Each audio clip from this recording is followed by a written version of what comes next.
বৈরী আবহাওয়ায় কক্সবাজারের উপকূলীয় এলাকায় সৃষ্টি হয়েছে তীব্র ভাঙন। কলাতলী থেকে নাজিরার টেক পর্যন্ত প্রায় ৭ কিলোমিটার সৈকতের বালিয়াড়ি ভাঙছে। বড় বড় ঢেউয়ের আঘাতে উপড়ে গেছে শতাধিক ঝাউগাছ। রাস্তাঘাট ভেঙে অনেক জায়গায় ছিঁড়েছে বৈদ্যুতিক তার।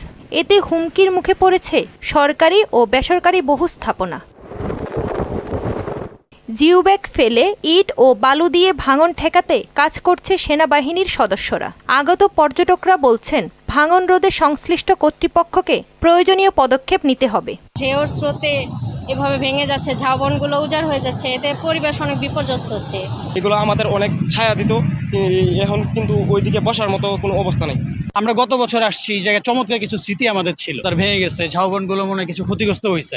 সামনের বছর আইসা আসলে এই আগের ভিউটা পাবো কিনা সেটাই এখন ভাবার বিষয়। বিশিষ্টজনদের অভিমত, মেরিন ড্রাইভ সড়ক ও সৈকতের ভাঙন রক্ষা করতে হলে টেকসই পরিকল্পনা গ্রহণ করা প্রয়োজন। মেরিন ড্রাইভ এবং চা বাগানকে যদি রক্ষা করতে হয়, আমাদেরকে অবশ্যই একটা টেকসই পরিকল্পনা গ্রহণ করতে হবে। মেরিন ড্রাইভ রুট রক্ষা পাবে, অন্যদিকে যে সাগর পাড়ের যে সৌন্দর্য, চা বাগান রক্ষা পাবে।